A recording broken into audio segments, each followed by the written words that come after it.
El presidente ayer en su discurso del 7 de agosto frente a todos los sindicatos y todos, digamos, su base electoral, propuso, o sea, primero reconoció que su gobierno era corrupto, lo cual pues no es una novedad a estas alturas, y segundo propuso que la lucha anticorrupción hiciera parte de ese gran acuerdo nacional que está buscando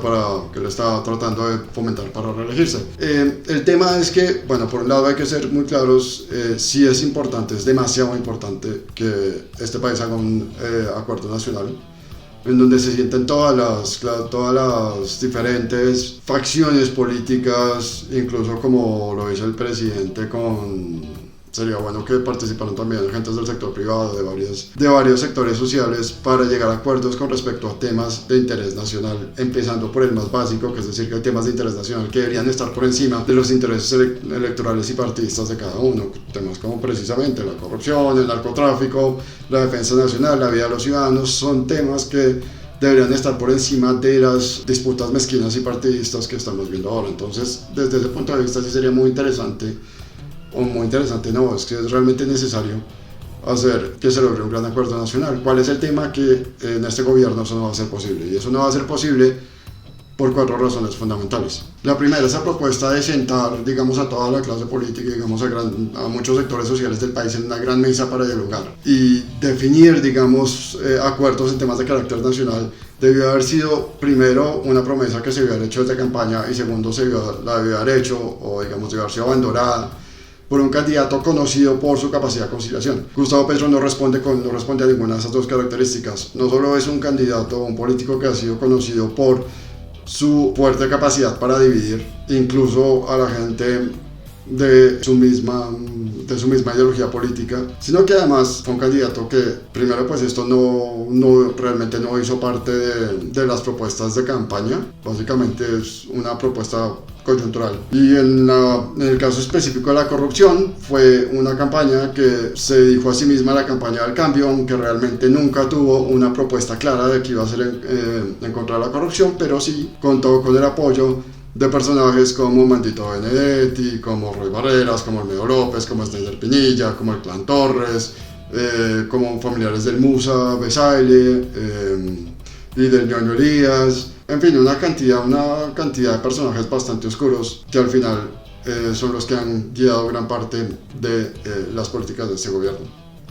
Entonces, bajo esa lógica, digamos, este gobierno carecería de cualquier tipo de legitimidad para venir a decirle a todas las facciones políticas que se sienten a llegar a un acuerdo con respecto al tema de la corrupción. La segunda razón es porque este es un gobierno tremendamente impopular.